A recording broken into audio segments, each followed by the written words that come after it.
One question I genuinely hear quite often is people ask, and especially after the post yesterday, James, if my body is stuck on high alert, how do I help it heal? And I think that's an important question. And let me say this, the first thing I'd say is this: healing rarely begins with trying harder.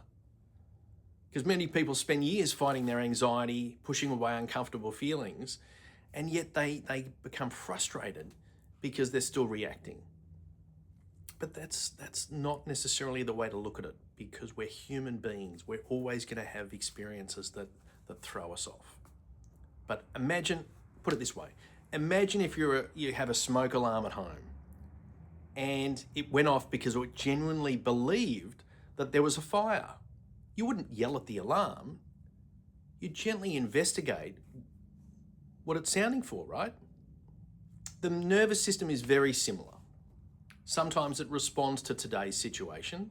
Sometimes it's responding to experiences from yesterday or experiences from many years ago. Your body isn't trying to make your life difficult.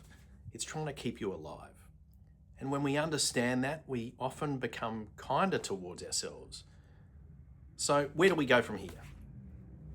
We begin by creating experiences of safety. That doesn't mean pretending life is perfect. No, as we said before, no. It means giving you the nervous system repeated evidence that this moment is different from the past. And that can happen through healthy relationships, through talking to a counselor or someone that you deeply trust, through understanding your own story with curiosity instead of shame. Maybe it's through breathing, slowing your breathing down when your body becomes activated.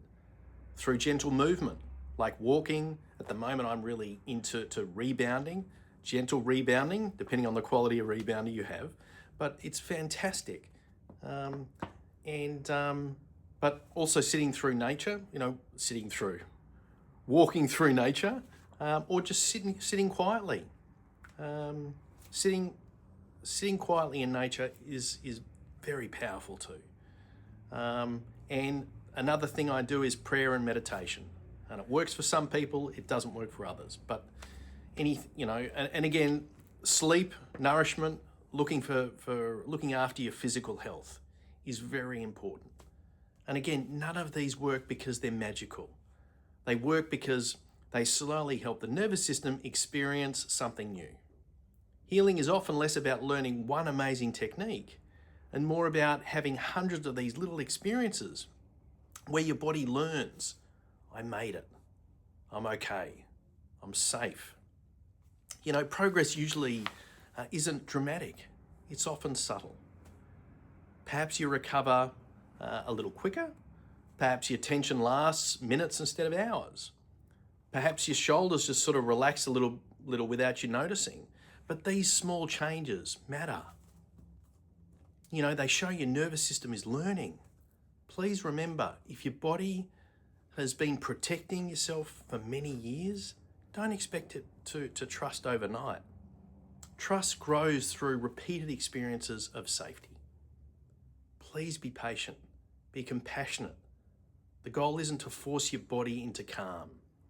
The goal is to help it be gentle, and discover that it no longer has to carry yesterday into today. And if no one has told you this recently, you're not broken. Your nervous system has simply been trying the very best to protect you. And with time, understanding and support, it can learn something new. 2 steps forward, 1 step back. Take gentle care of yourself.